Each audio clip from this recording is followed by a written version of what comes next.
Oui, très rapidement, c'est une proposition donc de rédaction de l'alinéa 12 pour le simplifier, mais aussi pour l'élargir. Donc on enlève la notion de avoir connaissance euh, qui, moi, me paraît floue.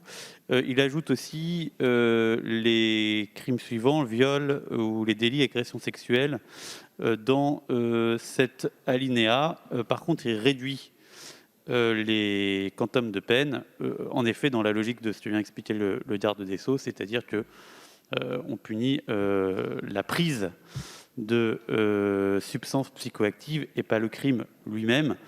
Et donc, il me paraît dans ce cas-là logique d'avoir des peines qui ne sont pas trop hautes, surtout si on l'élargit pour le coup à tous ceux qui n'ont pas connaissance, ce qui me paraît étonnant, qu'en prenant des substances psychoactives, ils pourraient devenir violents. Je vous remercie.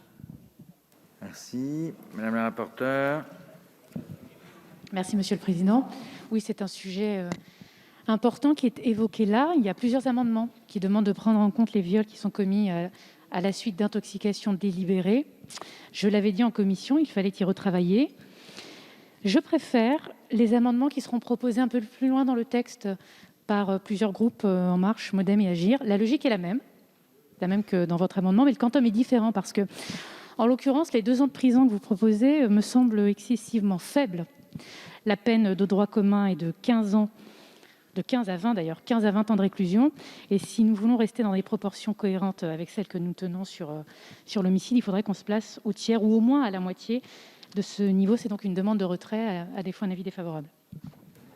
Merci. Monsieur le garde des Sceaux, vous avez la parole. Oui, Monsieur le Président, merci. Monsieur le député Rupin, s'agissant de la prise en compte de l'infraction de viol, on est évidemment d'accord et ce sera envisagé dans des amendements à venir. Pour le reste, sur la connaissance du risque, je ne partage pas votre avis. Sur les peines proposées, pas davantage. Sur la connaissance du risque, d'ailleurs, on va dire qu'elle a d'ores et déjà été atténuée par l'amendement de Madame la rapporteure. Et sur le viol, je viens de m'exprimer. Nous aurons à examiner ça. Donc, je vous propose un retrait. Sinon, je suis défavorable, évidemment, à votre amendement. Il est retiré. Nous en venons donc au 106.